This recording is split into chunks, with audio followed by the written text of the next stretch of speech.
Chapter 7 আগে পড়ছস? Idea আছে কিছু? কতটুকু পড়ছিলি আগে?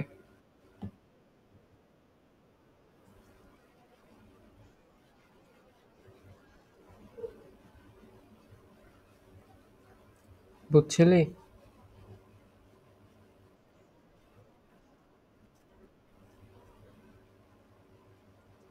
হুম, সেখানে আমি থিওরি তেমন কিছু বুঝাবো না। মোটামুটি যতটুকু কাজে লাগবে, কতটুকু পড়তে হবে ততটুকুই। ঠিক আছে? বিস্তারিত এটা সামনাসামনি হলে পড়ানো যায়, অনলাইনে এটা প্যারা লাগে। দুজনের কাছে বোরিং লাগবে জিনিসটা, মজা লাগবে না। তো এখানে আমরা জাস্ট ছোটখাটো কিছু থিওরি শিখবো আর ম্যাথ করব।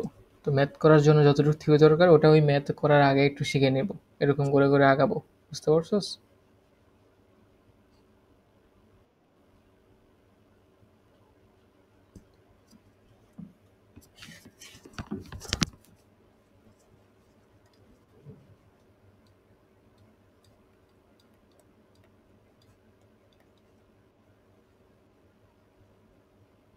তোর কতটুকু শেষ হয়েছে, মানে আগের কোনটা কোনটা শেষ হয়েছে?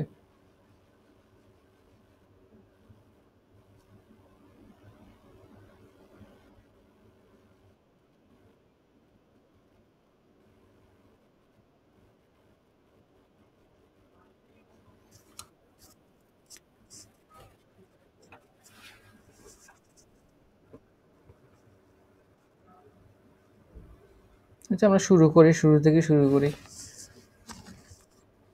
এই থেকে শুরু করি আস্তে আস্তে। আচ্ছা, তো এতে ওঠার আগে তুই একটা জিনিস তো জানা লাগবে। সেটা হচ্ছে ধর অনেক সময় আমরা নর্মালি সাইন 0 থেকে 90 ডিগ্রি পর্যন্ত মান মুখস্থ রাখছি। আর যখন অনেক বড় হয়ে যাবে, তখন সাইন হচ্ছে ধর 3036 এরকম অনেক বড় হয়ে যায়, তখন আসলে মানটা আমরা কিভাবে বের করবো? তখন হচ্ছে এটাকে ছাঁটাই করে ছোট করতে হয়। ছোট করার একটা সিস্টেম, একটা সূত্র আমরা শিখবো। আর এগুলো হচ্ছে আমাদের ত্রিকোণমিতিক ফাংশন। ঠিক আছে? সাইন কজ এগুলা, তাই এটা ত্রিকোণমিতিক ফাংশন। আর তার ভেতরে যে কোণটা থাকে তাকে আমরা এই ফরম্যাটে নিয়ে আসবো।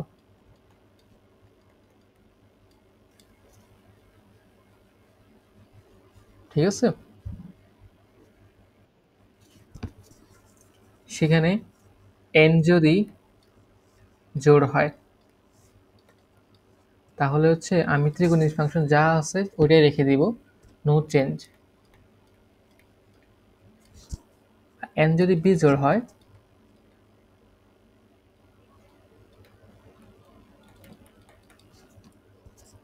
তাহলে কিছু চেঞ্জ আসবে, যেমন সাইন হয়ে যাবে কস, ভাইস ভার্সা। তারপর সেক হয়ে যাবে টেন, সেক হয়ে যাবে কোসেক। ঠিক আছে? টেন হয়ে যাবে কট।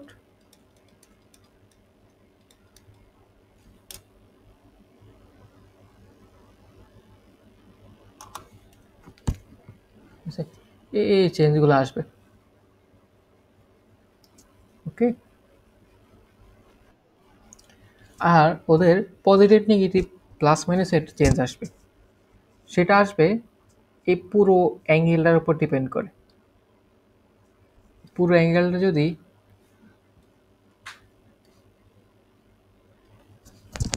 এখানে থাকে, এখানে হচ্ছে অল পজিটিভ, এখানে হচ্ছে আমার সাইন আর কোসেক পজিটিভ, এখানে টেন কট, এখানে হচ্ছে আমার সেক কোসেক। এখন এই অ্যাঙ্গেলটা যদি আমার এ জায়গায় থাকে, তাহলে আমার ত্রিকোণমিতিক ফাংশন যেটাই হোক না কেন পজিটিভ হবে। এই অ্যাঙ্গেলটা যদি আমার এই জায়গায় থাকে, শুধু সাইন আর কোসেক পজিটিভ হবে, বাকি সবগুলো কি নেগেটিভ। এই অ্যাঙ্গেলটা যদি এই জায়গায় থাকে, এই জায়গায় আসে, তাহলে tan আর cot পজিটিভ হবে, বাকি সবাই নেগেটিভ। এই অ্যাঙ্গেলটা যদি এখানে থাকে তাহলে sec আর cosec হবে, বাকি সবাই নেগেটিভ। তো আমরা এটার এক্সাম্পল হিসেবে একটা ম্যাথ করি।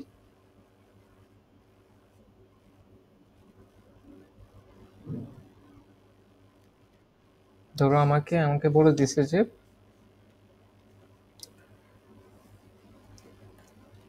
cot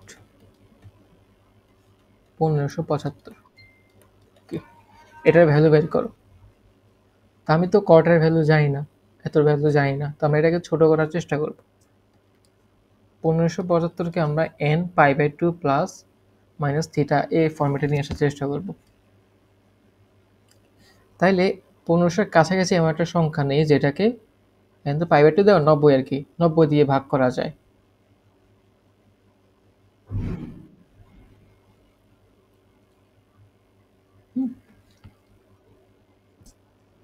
ক্যালকুলেটর দিয়ে চেষ্টা কর। 1500-র কাছাকাছি, 1575-এর কাছাকাছি এমন একটা সংখ্যা যেটা 90 দ্বারা পূর্ণ বিভাজিত হয়। 1530। তাহলে আমরা তাহলে 90 ইন্টু কত দিলে 1530 হবে? 17। তাহলে 30 দিলে আর 75 থাকে না, তাহলে প্লাস 45 ডিগ্রি। তাহলে এই ফর্মেটে সাজানো হয়ে গেছে। এরপর আমরা দেখবো এন, এখানে কি জোড় নাকি বিজোড়? বিজোড় আসছে। তাহলে এখানে কট থাকলে ট্যান হয়ে যাবে, তাহলে এটা হয়ে যাবে ট্যান। ঠিক আছে, প্লাস থাকে মাইনাস হবে, এটা আমরা কীভাবে বুঝবো? এই অ্যাঙ্গেলটা কোন জায়গায় আছে? এই অ্যাঙ্গেলটা কোন জায়গায় আছে? তো আমরা সেটা বোঝার চেষ্টা করি। 17π/90, তাই না? তাহলে কি ধরো এতটুকু গেলে 4, এতটুকু গেলে 8, 12, 16, এতটুক 17, এখানে প্লাস 45, তার মানে অ্যাঙ্গেলটা আসলে এই জায়গায়। এই জায়গায় সাইন আর কোসেক পজিটিভ, বাকি সবাই কি নেগেটিভ। তাহলে কট, এটা কিন্তু চিন্তা করবো না, আমরা এটার কথা চিন্তা করবো। কট কি ইয়া সাইন আর কোসেক এই জায়গায় নেগেটিভ হবে না? তাহলে আমার এখানে সাইন আর কোসেক থাকলে পজিটিভ হইতো, কিন্তু আছে তো আমার কট, সেটা মাইনাস। দেন হচ্ছে এখানে 45 মাইনাস 10, 45 ডিগ্রির মান কত? 1। তো এটার অ্যান্সার হচ্ছে -1।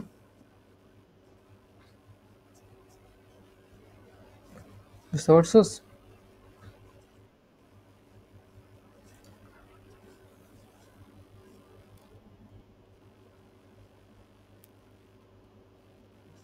এরকম আরেকটা আমরা উদাহরণ দেখি। সাইন 19π/3, এটাকে ছোট করতে হবে। তো এটাকে ছোট করার জন্য আমরা এভাবে চিন্তা করি, 19 আছে তাই না? পায়ের আগে 19 আছে। তো 3 দ্বারা বিভাজ্য 19-এর কাছাকাছি একটা সংখ্যা চিন্তা করি, সেটা কত? 21 হইতে পারে, অথবা 18। এটাকে আমরা এভাবে লিখি, 19 পাইকে 18 পাই প্লাস পাই।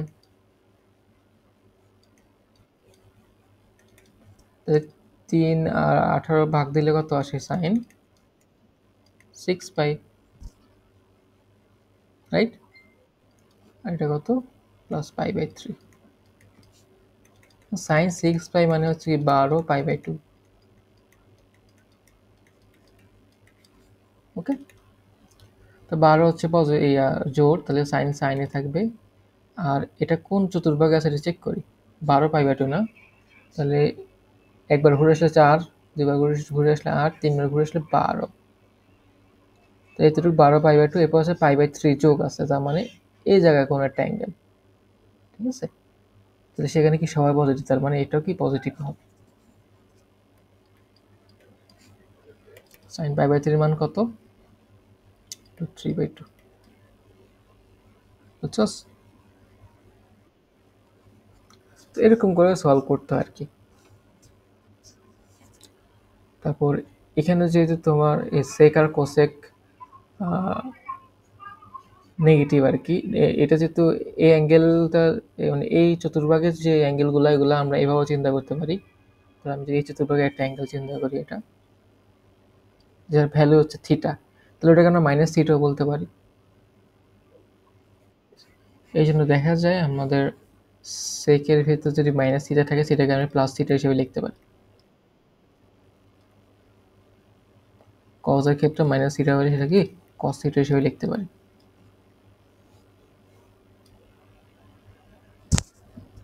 তো আমরা কিছু ম্যাথের দিকে যাই।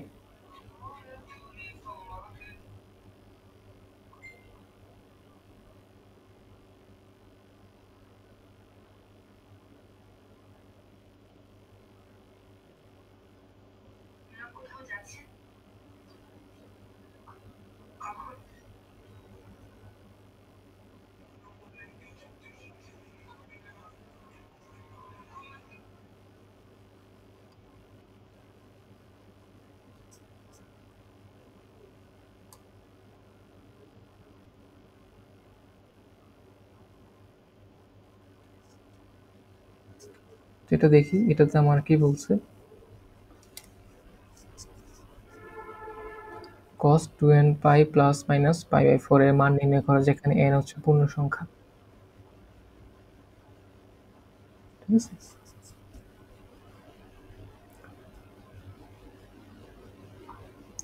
তো n যদি পূর্ণ সংখ্যা হয় তাহলে 2n কি সবসময়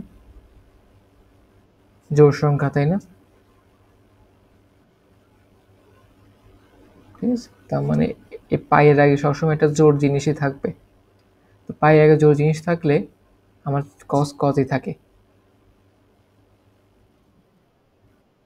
ঠিক আছে, তার মানে আমার এটার পরবর্তী লাইন কি কস কজই হবে। এটা হচ্ছে প্লাস মাইনাসের হিসাব। আমরা হচ্ছে জোড় জোড় pi plus minus pi by 4। তো জোড় পাই কখন হয়? ঠিক আছে, জোড় পাই হচ্ছে এত, 2 পাই হচ্ছে এতটুক, তাই না? 4 পাই হচ্ছে এতটুক, 6 পাই হচ্ছে এতটুক। তার মানে বারবারই আমি কি এই পয়েন্টে এসে থামতেছি। তাহলে 2n পাইও কি আমার এই জায়গায় এসে থামাবে। দেন প্লাস পাই বাই 4 হলে আমি উপরে যাব এখানে, আর মাইনাস পাই বাই 4 হলে আমার কি এখানে যাবে। তো এটা তো অল পজিটিভ, আর এই জায়গায় হচ্ছে কস আর সেক পজিটিভ। তো আমার আছে কস, তাহলে কস কি এখানে পজিটিভ থাকবে, এখানেও পজিটিভ থাকবে। তাহলে প্লাস মাইনাস যাই আসুক না কেন আমার সেটা কি পজিটিভে আসবে।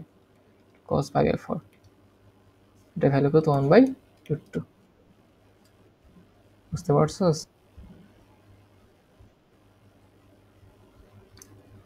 এই জিনিসটা বুঝছস?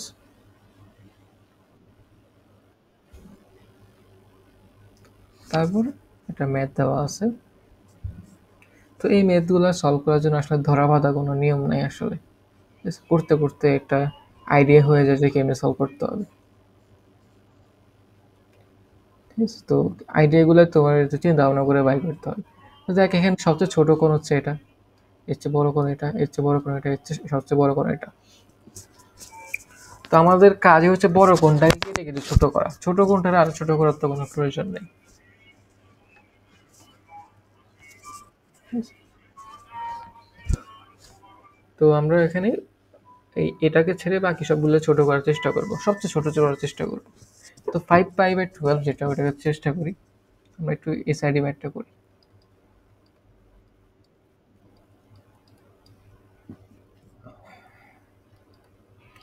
5 পাই বাই 12 আছে, 12 দিয়ে ভাগ করা যাবে। 5 এর কাছাকাছি এরকম কোনো সংখ্যা আছে? আছে 6, তাই না? 5 পাই 6 পাই মাইনাস পাই লিখবে।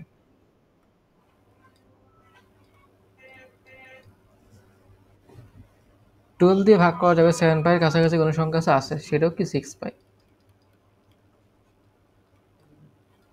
তারপর 12 এর কাছাকাছি 11 পাইয়ের একটা সংখ্যা আছে, সেটা হচ্ছে কি 12 পাই নিজেই মাইনাস পাই।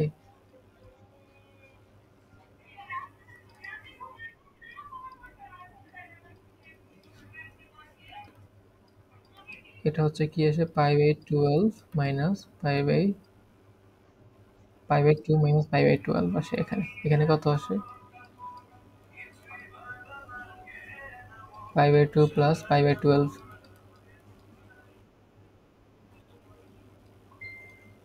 এটা হচ্ছে কি পাই মাইনাস π/12,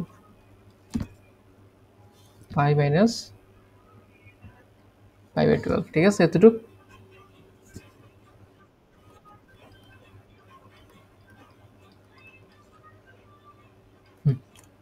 এই জিনিসটা ভাঙানো যাক, যেহেতু π/2 এর আগে 1 আছে, তাহলে tan কি চেঞ্জ হয়ে cot হয়ে যাবে, ঠিক আছে? π/2 মানে 90 ডিগ্রি, 90 ডিগ্রিতে মাইনাস সামথিং, তার মানে অ্যাঙ্গেলটা কি প্রথম চতুর্ভাগেই থাকবে, তাই না? এখানে তাহলে অ্যান্সার হচ্ছে cot মানে প্লাস হবে আর কি। পরেরটা, পরেরটা হচ্ছে ওটা কি cot হবে, কিন্তু এবার অ্যাঙ্গেলটা π/2 প্লাস সামথিং, তার মানে অ্যাঙ্গেলটা আসলে এই জায়গায় চলে আসবে। এই জায়গায় tan হচ্ছে কি নেগেটিভ, তাহলে কি এখানে এটা নেগেটিভ আসবে, ঠিক আছে? আমরা কিন্তু cot এর জন্য হিসাব করবো না, এটা মাথায় রাখতে হবে। tan এর জন্য হিসাব করতে হবে না। tan পজিটিভ থাকে নেগেটিভ, ওকে? আর tan পাই, তো tan পাই থাকলে তো tan ই থাকবে, দেন পাই মানে তো 2π/2, মানে পাই থাকলে আসলে আমাদের কিছু চেঞ্জই করা লাগে না, ঠিক আছে?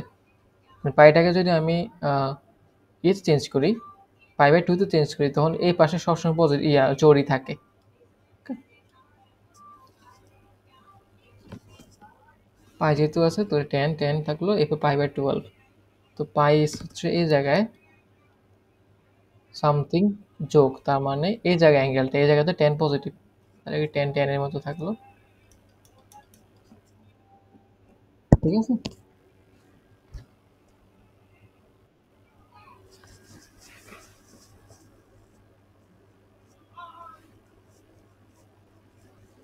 আচ্ছা এটা পজিটিভ, এটা মাইনাস, প্লাস নাই যে মাইনাস, নিশ্চয়ই ভুল লিখছি।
তাহলে এখানে নেগেটিভ আসবে,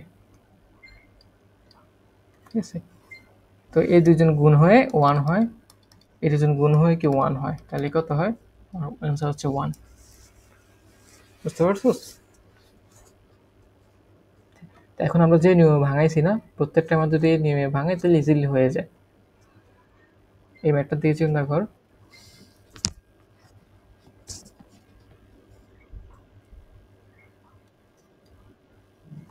cos স্কয়ার π/7 আছে, cos square 5π/14, cos square 8π/7, cos square 9π/14।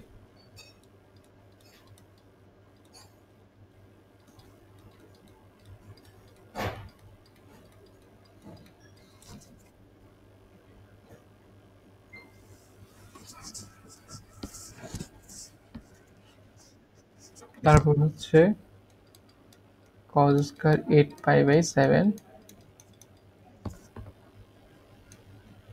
cos square 9π/14। এখন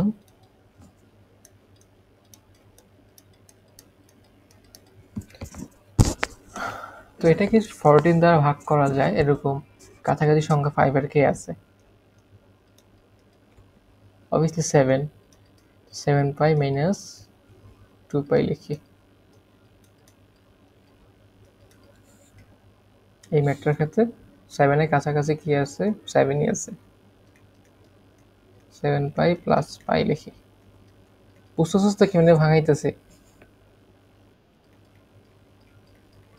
এটাকে আমরা 7 পাই প্লাস 2 পাই লিখি।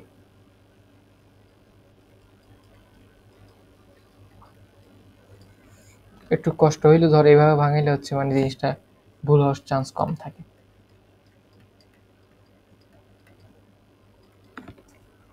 এরপর কি cos square pi by 2 minus pi by 7 আসে। এখানে cos square pi plus pi by 7। এখানে cos square pi by 2 plus pi by 7।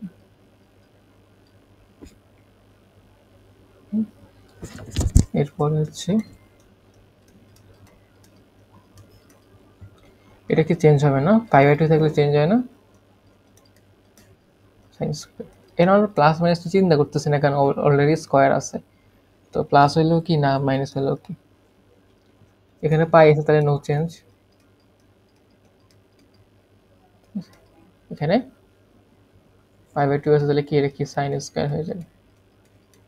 তো সাইন স্কয়ার এই দুজন মিলে হচ্ছে 1, এই দুজন মিলে হচ্ছে 1, তাহলে কি 1 প্লাস 1 2।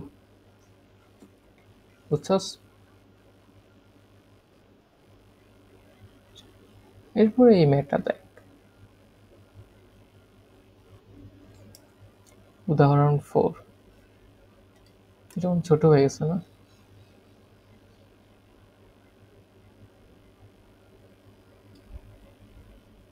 চলো আমি লাল কালার দিয়ে করি।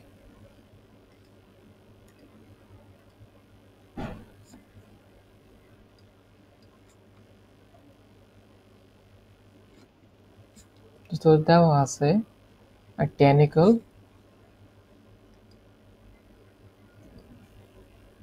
দেওয়া আছে tan equal 5 by 2 5 by 12 এবং sin থিটা কি বলে দিছে sin থিটার ভ্যালু হবে ঋণাত্মক।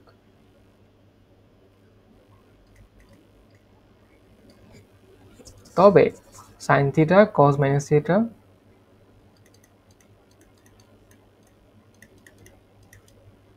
sec minus theta tan theta.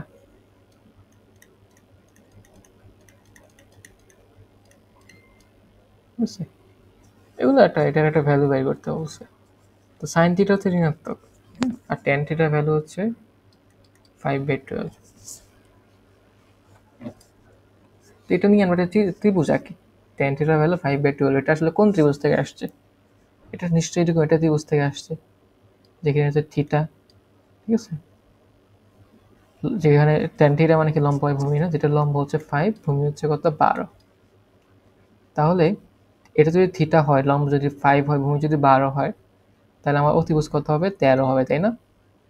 কারণ 12 স্কয়ার 5 স্কয়ার মিলে হচ্ছে কি 13 স্কয়ার হয়। এখান থেকে সাইন থিটা সমান কি লেখা যায়? লম্ব বাই অতিভুজ, লম্ব হচ্ছে 5, অতিভুজ হচ্ছে 13। যেটা ঋণাত্মক বলা এটা ঋণাত্মক হবে। cos থিটা সমান কি লেখা যায়? ভূমি বাই অতিভুজ, ভূমি হচ্ছে 12, অতিভুজ হচ্ছে 13। যেহেতু সাইন থিটা ঋণাত্মক তাহলে cos থিটাও ঋণাত্মক হবে। কারণ সাইন থিটা, কারণ ট্যান থিটা হচ্ছে পজিটিভ একটা জিনিস, ঠিক আছে? ট্যান থিটা হচ্ছে কি সাইন থিটা আর cos থিটার ভাগফল। তো দুইটা জিনিসের ভাগফল যদি পজিটিভ হয় তাহলে অবভিয়াসলি দুইটা জিনিস হয় পজিটিভ, দুইটাই পজিটিভ অথবা দুইটাই কি নেগেটিভ।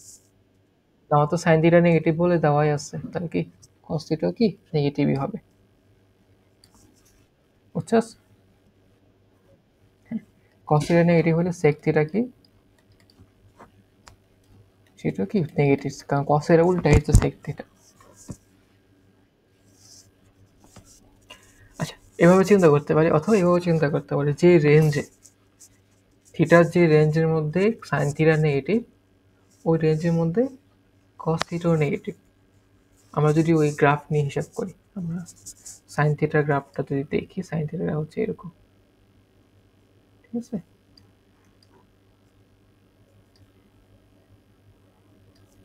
cos থিটার গ্রাফটা হচ্ছে এরকম।